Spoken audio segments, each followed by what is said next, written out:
Hello दोस्तों, आज मैं एक्सप्लेन करूंगी माय गर्लफ्रेंड्स एंड एलियन के एपिसोड 17 और 18 और बाकी पिछले एपिसोड्स की लिंक आपको मेरे डिस्क्रिप्शन बॉक्स में मिल जाएगी। तो स्टार्ट करते हैं एपिसोड 17। जब फैंग लैंग को अपने रूम में से आवाज आती है तो वो और जियांग शू रूम में देखने जाते हैं। जब फैंग लैंग शाओशी को रूम में देखता है तो उससे पूछता है कि तुम अचानक मेरे रूम में कहाँ से आई और यहाँ क्या कर रही हो। यहाँ पर शाओशी की एक्सप्लेनेशन अनक्लियर होती है। जियांग शू से देखकर बहुत गुस्सा होती है और उस पर गुस्सा भी करती है कि वो यहाँ क्या कर रही है। तो फैंग लैंग उसे घर से जाने को कहता है। जियांग शू फैंग लैंग से कहती है कि तुम भूलना नहीं, तुमने मुझे प्रॉमिस किया है कि तुम मेरे साथ अपनी रिलेशनशिप को ट्राई करोगे। और वो ये कहकर चली जाती है और बाहर जाकर किसी को कॉल करती है और उस पर्सन को कहती है कि वो शाओशी का फैमिली बैकग्राउंड चेक करे और उसे बताए। अंदर फैंग लैंग शाओशी से पूछता है कि तुम बिना घर के कीज के अंदर कैसे घुसी। शाओशी कहती है अब मैं जा रही हूँ। तो फैंग लैंग उससे कहता है तुम अपनी मर्जी से कहीं भी आ जा नहीं सकती और वो शाओशी को किस करने के लिए उसके क्लोज जाने लगता है। शाओशी उसे सॉरी बोलकर जल्दी से वहां से भाग जाती है। शाओशी फैंग लैंग को भुलाना चाहती है, इसलिए वो घर पर फैंग लैंग और जियांग शू के मॉडल कार्डबोर्ड रखे हुए हैं, जिससे वो उन दोनों को साथ में देखकर फैंग लैंग को भूल सके। फैंग ली की मॉम शाओशी से मिलने मिस चाय के रेस्टोरेंट जाती है और जब वो शाओशी के सामने फैंग लैंग का नेम लेती है तो वो आउट ऑफ कंट्रोल होने लगती है और वो शाओशी से कहती है कि अगर वो उन्हें फैंग लैंग के सीक्रेट्स बताएगी तो वो उसे कुछ भी दे देंगी। शाओशी तो आउट ऑफ कंट्रोल हो रही थी, इसलिए वो उन्हें वहां से भगाने के लिए प्रॉमिस कर देती है कि वो फैंग लैंग के सीक्रेट्स उन्हें बताएगी। और फिर फैंग ली की मॉम वहां से चली जाती है और फिर शाओशी भी फैंग लैंग के ऑफिस में पहुंच जाती है और उससे फैंग ली की मॉम की बात भी समझाने की कोशिश करती है, पर फैंग लैंग उसकी बात बिना सुने ही वहां से चला जाता है। देन फैंग लैंग के डैड शाओशी को मिलने बुलाते हैं और वो जाती है। वहाँ फैंग ली की मॉम भी होती है। फैंग लैंग के डैड शाओशी से पूछते हैं कि वो क्या सीक्रेट बताना चाहती है फैंग लैंग के। शाओशी कहती है मैं फैंग लैंग के क्लोज बस मनी के लिए गई, आपको क्या लगता है कि मैं उसे सच में लाइक करती हूँ। फैंग ली की मॉम कहती है कि तुम फैंग लैंग के सीक्रेट बताओ, ये नहीं। शाओशी कहती है फैंग लैंग का बस एक ही सीक्रेट है, वो बहुत कंजूस है, इसलिए मैंने फैंग लैंग से ब्रेकअप कर लिया। ये सुनकर फैंग लैंग के डैड फैंग ली की मॉम पर गुस्सा होता है क्योंकि वो ये कह रही थी कि फैंग लैंग को कोई सीरियस प्रॉब्लम है और वो छिपा रहा है और वो चले जाते हैं। देन फैंग ली की मॉम शाओशी से कहती है तुम ऐसा करके फैंग लैंग को वापस नहीं पा सकती और ना ही मैं तुम्हें अपने घर की डॉटर इन लॉ बनने दूंगी। शाओशी कहती है मैंने आपको जो भी बताया वो सच है और आगे से आप फैंग लैंग के लिए प्रॉब्लम क्रिएट करने की कोशिश नहीं करना, नहीं तो आपके लिए अच्छा नहीं होगा। देन फैंग लैंग जियांग शू से मिलने जाता है कॉफी शॉप। ये वही शॉप है जहाँ वो दोनों बहुत पहले आया करते थे। जियांग शू उससे पास्ट की बातें याद दिलाने की कोशिश करती है। फैंग लैंग उससे पूछता है तुम मुझे लाइक क्यों करती हो। जियांग शू कहती है क्योंकि हम दोनों में बहुत सारी सिमिलैरिटीज हैं, इसलिए हम परफेक्ट मैच हैं। वहां से जाने के बाद फैंग लैंग को पता चलता है कि शाओशी उसके डैड से मिली थी और उसके डैड ने शाओशी को पैसे भी दिए हैं। तो जब शाओशी कंपनी जाती है तो फैंग लैंग उससे पार्किंग एरिया में मिलता है अकेला और पूछता है तुम मेरे डैड से क्यों मिली, क्या तुम फैंग ली की मॉम के कहने पर मिली। शाओशी कहती है हाँ, जब उन्होंने तुम्हारी इलनेस के बारे में पूछा तो मैंने बताने के लिए हाँ कह दिया था क्योंकि उस टाइम मेरी कंडीशन खराब थी, पर जब मैं तुम्हारे डैड से मिली तो मैंने कुछ भी नहीं बताया, तुम मेरा ट्रस्ट करो। पर फैंग लैंग उस पर ट्रस्ट नहीं करता और वो वहां से चला जाता है।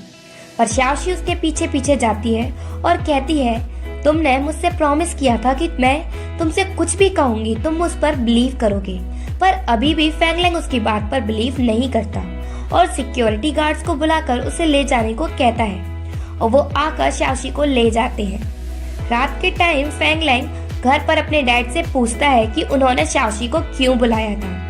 तो वो बताते हैं कि शाओशी उनसे कह रही थी कि वो तुम्हारा सिर्फ पैसों के लिए यूज कर रही थी, वो तुम्हें लाइक नहीं करती थी और पैसों की वजह से ही उसने तुमसे ब्रेकअप किया। फिर फैंग लैंग के डैड उससे पूछते हैं कि क्या तुम टायर्ड हो।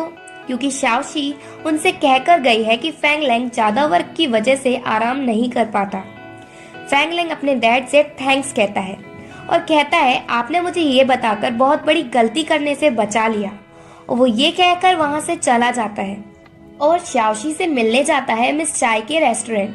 पर शाओशी से पहले उसे बाहर मिस चाय मिल जाती है और वो पूछती है क्या तुम शाओशी से मिलने आए हो, पर वो मना कर देता है और वहां से चला जाता है। तभी वहां शाओशी आती है और मिस चाय उसे फेंग लैंग के बारे में बताती है, पर कुछ भी सुनने से पहले ही शाओशी उनसे कहती है कि वो उसके सामने फेंग लैंग का नाम भी ना ले, और ये कहकर वो अंदर चली जाती है। मिस चाय को कुछ भी समझ नहीं आता। इधर जियांगशु फेंग ली को मिलने बुलाती है और उससे कहती है कि मुझे पता है तुम शाओशी को लाइक करते हो, और अगर तुम मेरी हेल्प करोगे फेंग लैंग के क्लोज जाने में, तो मैं भी तुम्हारी हेल्प करूंगी शाओशी के क्लोज जाने में। फेंग ली को उसकी बातों से उस पर गुस्सा आता है और कहता है मुझे पता नहीं था कि तुम इतनी गिरी हुई हो, और मैं तुम्हारी तरह ट्रिक्स यूज करके किसी को अपना नहीं बनाना चाहता, इसलिए तुम ऐसी बातें करना बंद करो। नेक्स्ट डे शाओशी कंपनी जाती है और जब वो फेंग लैंग को देखती है तो उसे इग्नोर करके जाने लगती है, पर फेंग लैंग उसे रोकता है। शाओशी कहती है मिस्टर फेंग, क्या आपको मुझसे कोई काम है, और अगर नहीं तो मैं जाती हूँ, और वो जाने लगती है। फेंग लैंग उसे सॉरी बोलता है। जब फेंग लैंग सॉरी बोलता है और वो शाओशी के क्लोज जाता है तो शाओशी की पावर्स आउट ऑफ कंट्रोल होने लगती हैं। फेंग लैंग उससे पूछता है कि क्या हुआ। शाओशी कहती है कुछ नहीं, और वो वहां से चली जाती है। फेंग लैंग उसके पीछे भी नहीं जा पाता क्योंकि उसकी मीटिंग है। इधर शाओशी फेंग ली के ऑफिस में पहुंच जाती है। पहले तो वो फेंग ली से छुपती है, पर जब वो उसे देख लेता है तो वो कहती है कि वो पहले से ही ऑफिस में उसका वेट कर रही थी। फिर दोनों बातें करते हैं तो शाओशी फेंग ली से पूछती है कि अगर हमें किसी को भूलना हो तो क्या करना चाहिए। फेंग ली कहता है अगर तुम किसी इंसान को बुलाने की कोशिश करोगी तो वो तुम्हें उतना ही याद आएगा, इसलिए तुम उसके बारे में सोचो ही नहीं। शाओशी को उसकी बात थोड़ी समझ में आती है और वो जाती है डॉक्टर झाओ से मिलने और उनसे कहती है कि क्या कोई ऐसी मेडिसिन है जिससे मैं फेंग लैंग को भूल जाऊं। डॉक्टर झा पूछते हैं कि उसे फेंग लैंग को क्यों भूलना है। शाओशी कहती है क्योंकि उसका नाम सुनते ही मैं आउट ऑफ कंट्रोल होने लगती हूँ। डॉक्टर झा कहते हैं कि इसका मतलब ये हुआ कि तुम फेंग लैंग को लाइक करती हो। शाओशी कहती है ये इम्पॉसिबल है, मैं उसे लाइक नहीं कर सकती। डॉक्टर झा कहते हैं तुम आउट ऑफ कंट्रोल इसलिए होती हो क्योंकि तुम्हें डर है कि कहीं फेंग लैंग तुम्हें छोड़कर चला ना जाए, पर जब तुम्हें पता चल जाएगा कि तुम जिसे लाइक करती हो वो भी तुम्हें लाइक करता है तो तुम अपना कंट्रोल कभी नहीं खोगी। देन एलन जियांगशु से मिलता है और उसे बताता है कि शाओशी की मिस चाय के रेस्टोरेंट में वर्क करने से पहले की कोई भी इंफॉर्मेशन नहीं है, तो वो एलन से कहती है कि वो अच्छे से इन्वेस्टिगेट करे शाओशी की इंफॉर्मेशन। फेंग लैंग मिस्टर हान से कहता है कि आप मुझे मेरे और शाओशी के पास्ट के बारे में सब बताएं। मिस्टर हान कहता है कि आपने तो मुझे शाओशी का नेम लेने से भी मना किया था, पर मैं समझ गया, शायद आप सब याद करना चाहते हैं। तो ठीक है, मैं आपको सब रिपोर्ट लिख कर दूंगा। इधर एलन मिस चाय के रेस्टोरेंट जाता है और उनसे शाओशी के बारे में पूछने लगता है। मिस चाय एलन को शाओशी का फ्रेंड समझती है, इसलिए उसे बताती है कि शाओशी एक रिच फैमिली से बिलोंग करती है, पर एक एक्सीडेंट के बाद वो अपनी फैमिली से दूर हो गई और उसकी याददाश्त भी चली गई, जिस वजह से वो मेरे साथ रहती है और मेरा सरनेम भी यूज करती है। कंपनी में शाओशी फेंग ली को बता देती है कि वो फेंग लैंग की फेक गर्लफ्रेंड थी। ये जानकर फेंग ली बहुत खुश होता है। देन फेंग ली को मीटिंग अटेंड करनी होती है पर वो रेडी नहीं होता, तो शाओशी मीटिंग में ऐसा स्पीकर बनकर जाती है और वो परफ्यूम पर सबको स्पीच देती है, पर उस परफ्यूम की स्मेल से फेंग लैंग को उसका और शाओशी का पास्ट याद आता है और वो शाओशी से उसके ऑफिस में आकर मिलने की कहता है और वहां से चला जाता है। शाओशी उसके ऑफिस पहुंचती है। फेंग लैंग उससे पूछता है कि तुम स्पीच में कह रही थी कि वो परफ्यूम किसी इम्पोर्टेंट पर्सन को पसंद है, वो पर्सन की पसंद मेरे जैसी सेम है, क्या तुम उसे लाइक करती हो, वो कौन है? तभी वहां जियांगशु आ जाती है तो शाओशी उनके बीच से जाने लगती है, पर फेंग लैंग उसे रोकने को कहता है। जियांगशु शाओशी से कहती है कि वो भी उनके साथ डिनर पर चले। शाओशी कहती है मैं फैमिली की एम्प्लॉय हूँ, इसलिए सिर्फ उसी की बात मानूंगी। तो फैंग लैंग वहीं फैंगली को भी बुलाता है और जियांगशु से पूछती है कि क्या वो शाओशी को डिनर पर ले जा सकते हैं। फैंगली कहता है हाँ, पर उसके साथ मैं भी जाऊंगा।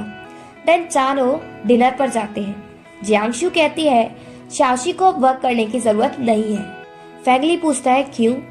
फैंग लैंग जियांगशु को कहने से मना करता है, पर जियांगशु कहती है क्योंकि फैंग लैंग से ब्रेकअप के बाद उसने फैंग लैंग के डैड से बहुत सारे पैसे लिए हैं।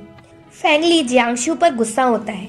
शाओशी कहती है जियांगशु, मेरे पास तुम्हारी फालतू बातों के लिए टाइम नहीं है, और वो ये कहकर वहाँ से चली जाती है।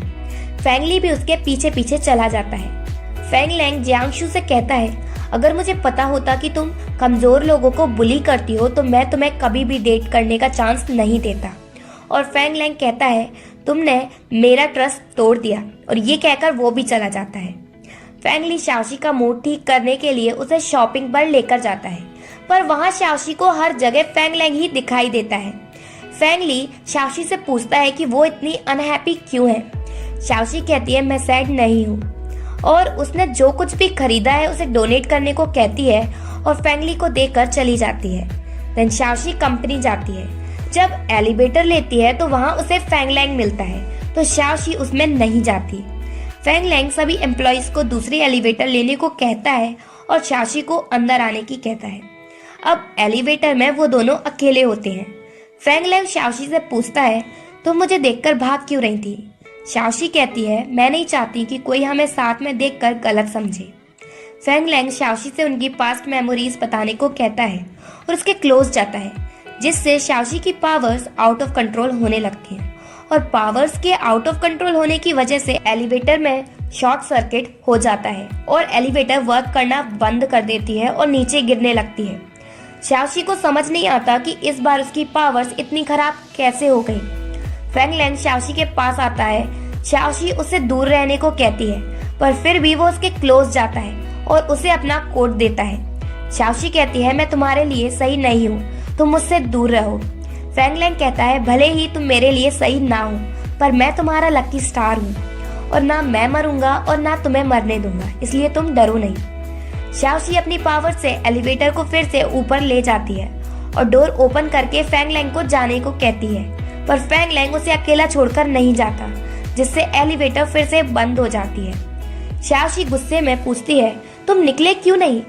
फैंग लैंग कहता है मुझे पता है तुम्हें डर लग रहा है, इसलिए मैं तुम्हें अकेला छोड़कर नहीं जाऊंगा, मैं तुम्हें खोना नहीं चाहता। शाओशी कहती है तुम तो मुझे भूल चुके हो, अब तुम्हें क्या फर्क पड़ता है।